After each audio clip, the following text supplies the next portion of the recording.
Welcome back to episode 14 of our Let's Play, and we're going to get started with some decoration. I'm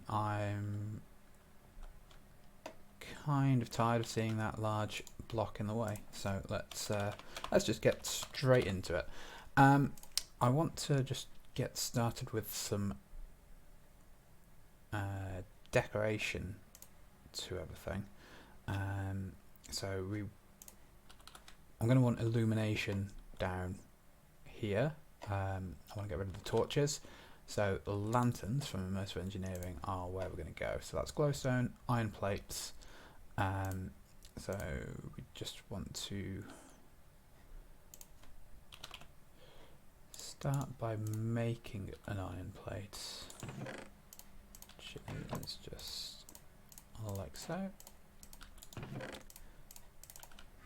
And creating a cast for it rather than using the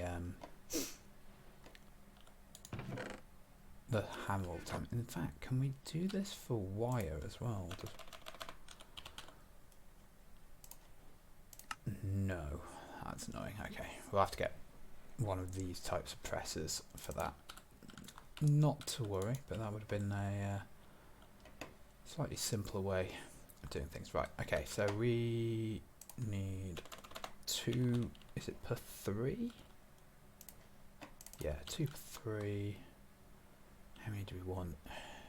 Let's make 6.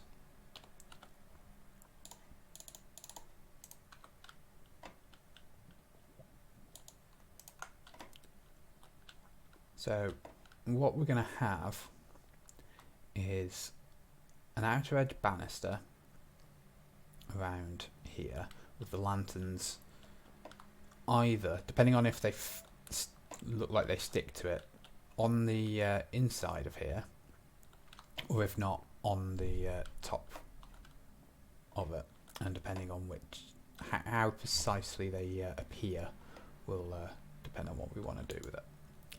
So this is nearly cooked up. What else do we need? Just glass panes, which we've got, and glowstone, which we've got plenty of, so all that's fine. So let's just quickly smelt up our plates.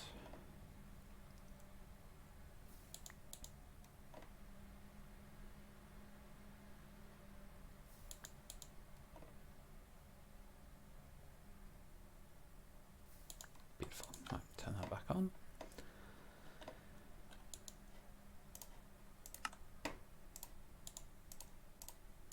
Right. So the question becomes, what do we make our banister out of? Now we could use spruce wood slab, but I think it would end up just looking like it merges with the floor. So I think I want to go with a slightly different colour with the treated wood plank. Still the same thing, still like a wood effect, but not immediately the same colour, and I think they work out pretty well together. So the chisel, if you've not seen my previous video, is a really nice tool. You can take single bits out of it, or you can take whole lines or entire faces, but obviously this takes up a lot of space in your inventory. So before we get too far down that line, we're going to make ourselves a crafting bag for it. So the chiseled bit bag can store masses of these things. You'll want to keep some in your inventory, but let's just break down this entire block. So you can see we've got every constituent part of that block. So when placing in the world, again, like a single right click with one will just create one. If you've got a chisel in your inventory, you can left click on it to just break it, or use the durability from your chisel. And you've got the same option, so we could place like entire planes, lines, large cubes, small cubes, So that would be a 3x3, for example. You can see the grid mesh there for exactly how big. So what I want to do is place it by the line. And we're going to just go with a 2x2 area, because that's going to be the size of my banister. That is on the outer corner, obviously, but I don't want it to just be on the edge of here and on the edge of there. It's going to come around the corner properly. So we're going to have a 2 gap. I'm going to do that again. Another 2 gap. And again, another 2 gap. And then another 2 gap. Now, the top, we're going to want something else. I don't want it to just be wood. I want to have something fancy on the edge. And I'm thinking maybe something really ostentatious.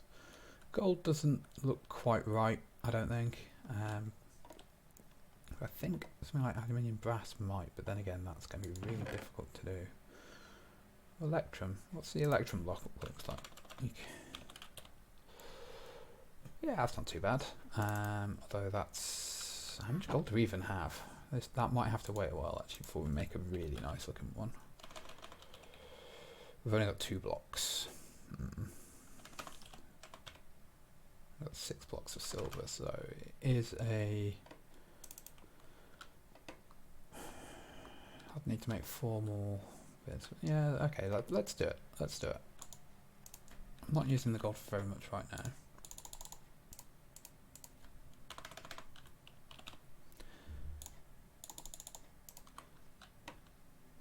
That should create 8, and then with the one that we have. So let's turn the power off. Let's take that out of my thing so I don't start putting random little blocks somewhere. And let's smelt up a whole electrum block.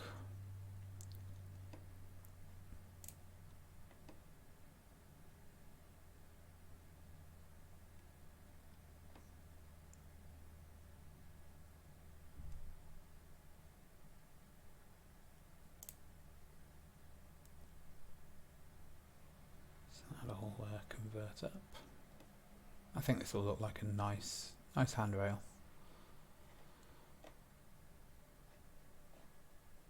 Might need to turn it into one of the chiseled versions just to get a flatter colour, but we'll look at that in a second. So 1 block of that. Let's output that.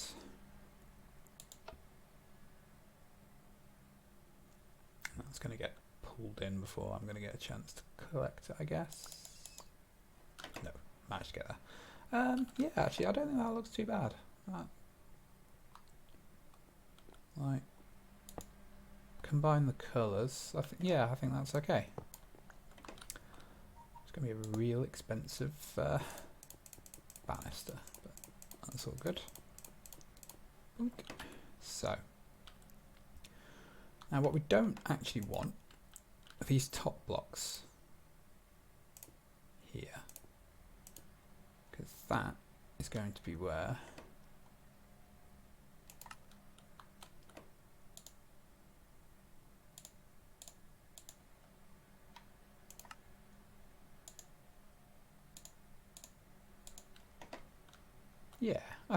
I quite like that.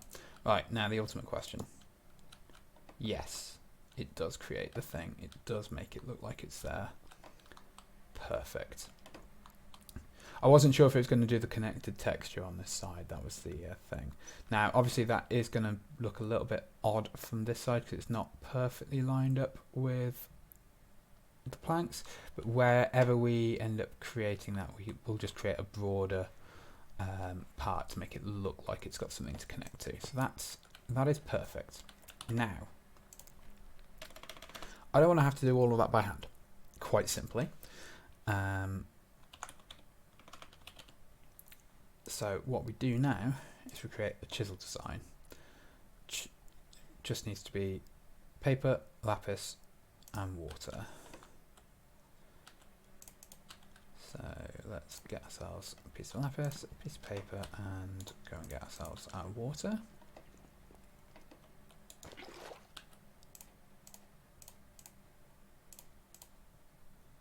Yeah, and positive chisel design. Now, with this, right click on a block that, like a chisel block, and we now have that design. Now we can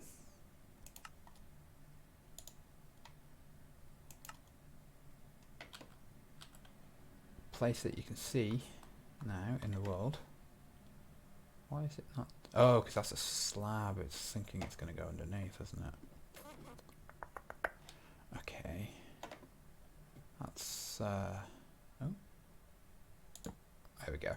It doesn't like placing it on slabs for some reason, but that's something we can come to. So we just need to place that on there, and we just need to break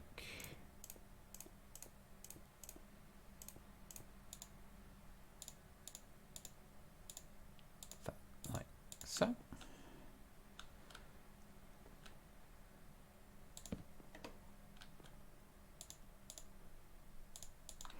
And now we can just go around placing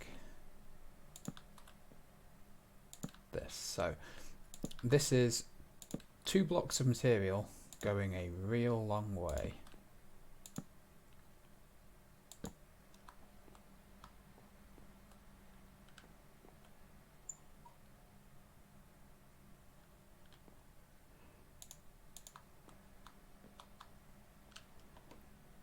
I've just realised that's going to be the wrong way around, isn't it?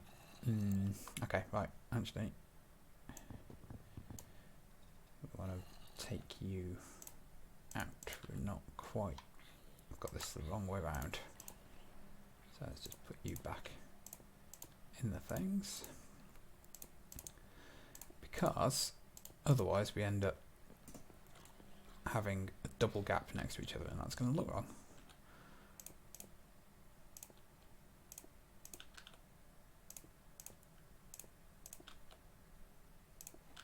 So what we want to do is use, we can use it again, still use this, but shift and click. Maybe we can't get it to quite work. So using shift means it doesn't actually have to be in the same spot. You can use shift to make it move over within the thing. Which actually we can do it like this. So we place it down, and then just break it with a pickaxe, and it'll pick it up with the orientation. Do we have? Oh, hang on. that's yeah, that doesn't work either. Grr. Right, we'll just go down this side for now. We'll work it out in a second.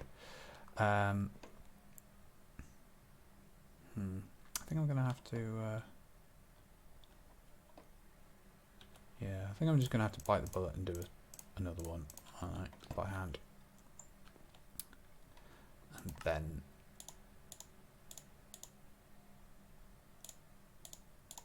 create a pattern from that.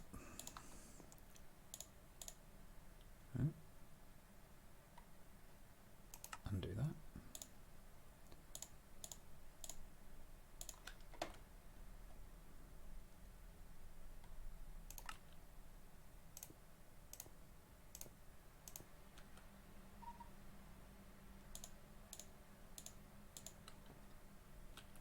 So by just using the pattern, you blank it, and then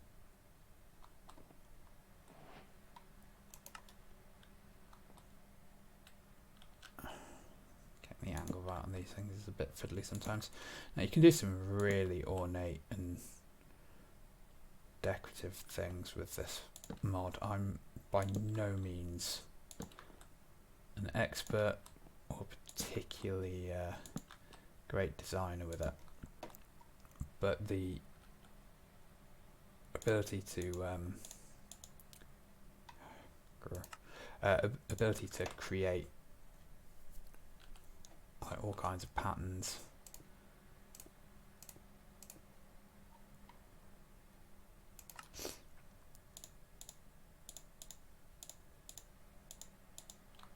Right, so this one we're going to want the same as on this side.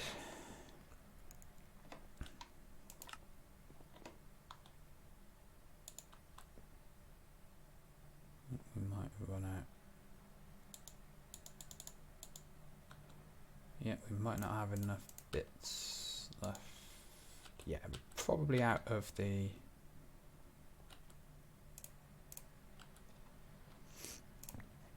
treated wood planks. Let's get ourselves some more of that. So there you go. One block goes around two sides, so that's perfect. Let me just keep going with this.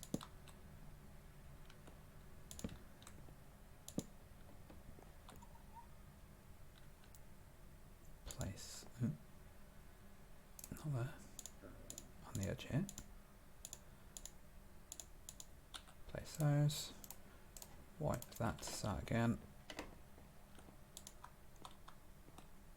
No, not stone. Don't know how you managed to get that.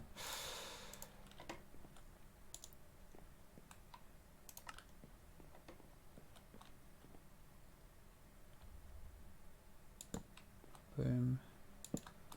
And around. Like so.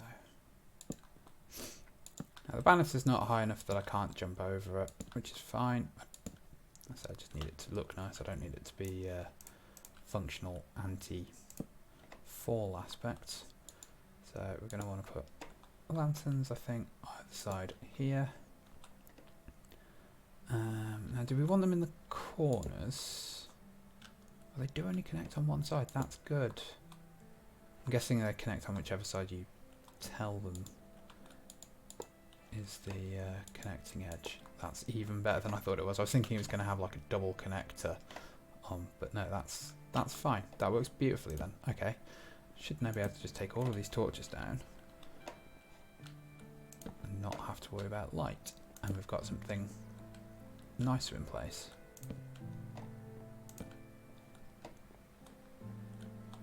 Yeah, that's much better. So now we can get rid of all of this.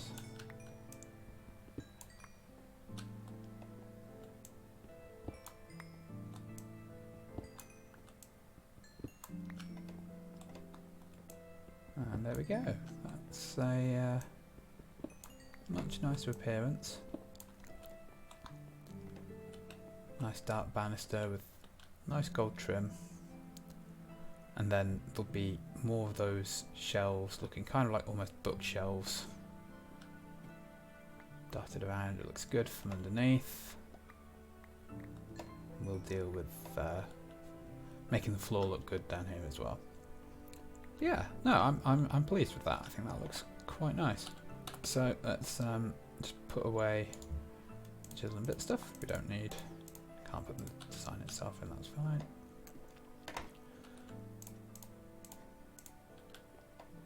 So we just stick that in here, and this will be our little chisel and bits type.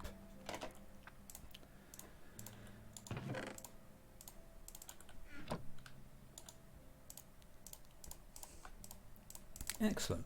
Right, that's much better. So need to just create more of the drawers along the edges here. I'm not sure what I want to do with this back wall yet, whether I'm going to want to have the ability to expand the base out or whether I want it to be like drawers or whatnot.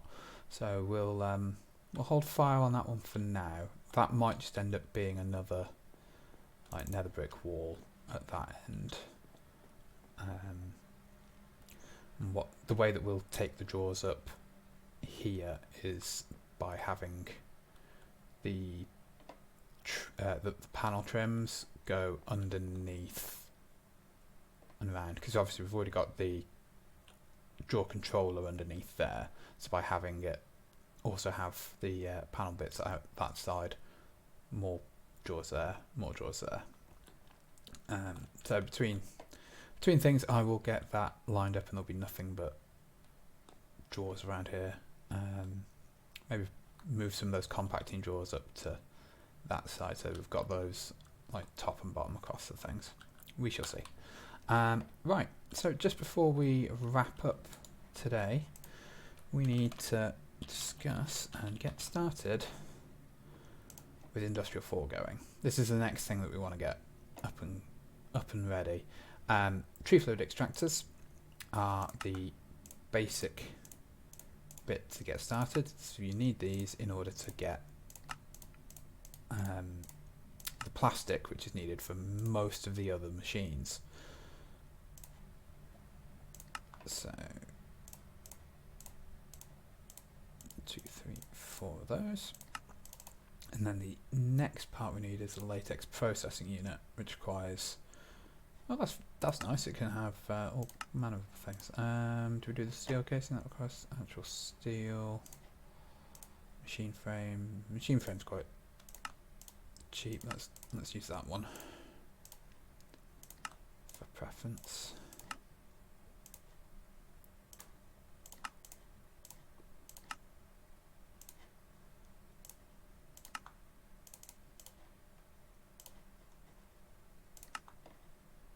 So latex processing unit. Now this requires power and water being pumped into it.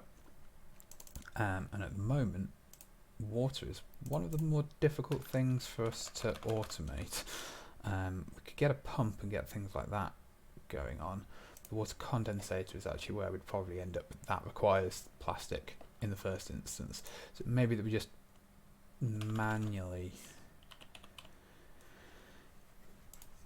give it. I mean, yeah, the fluid pump requires plastic. An electric pump from mechanism, that might be the way to go. Again, requiring power. Fluid pump from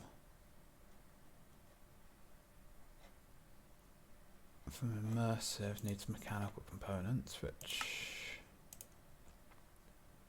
is not the worst in the world.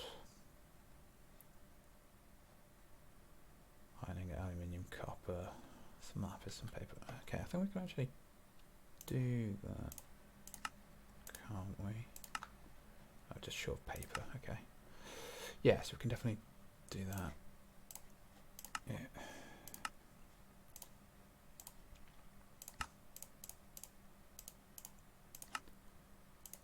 Amount of things you have to click through to find things occasionally. Oh, no, too far.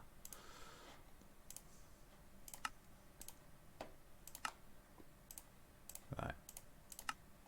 And that blueprint is for this desk over here. So in order to get mechanical components, we need 2 iron plates and a copper ingot. Right. I think the pump's probably a bit of a no-go for the second, so I'll have to do it all manual. Either way, at the moment,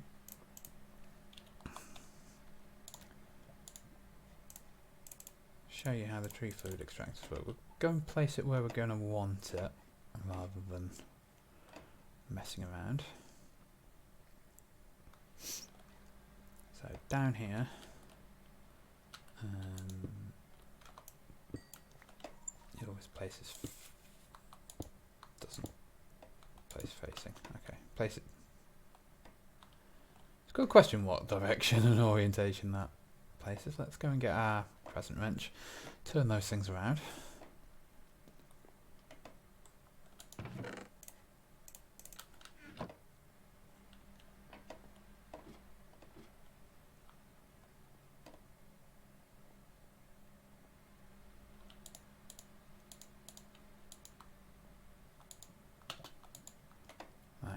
So these, when you place wood in between, will start sucking up the latex from the wood.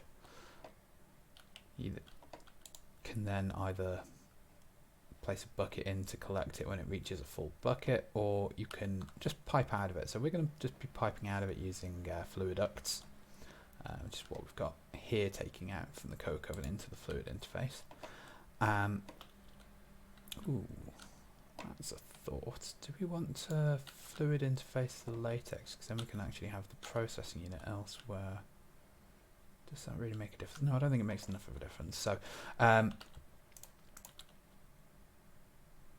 yeah, sidetrack thoughts. So the fluiducts will collect the latex that pulls from the wood and then pipe it into here, which mixes water and latex, taking a bit of power to do it, and creates the start part of rubber, and then you combine the items it creates together to make a larger piece, which can then be melted into plastic.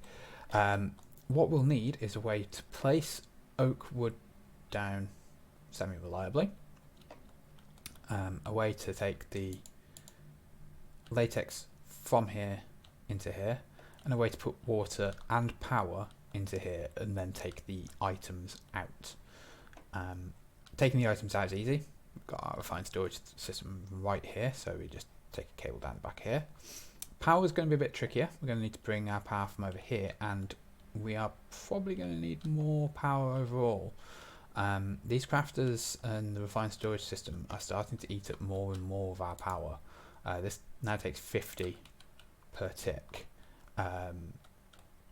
So we're going to need some more power to that as well, and we then need to find a way of getting water into it, which I'm fairly sure the fluid pump over an infinite water source is probably going to be the way to go. So let's sort that out next time. See, the oak wood has now gone.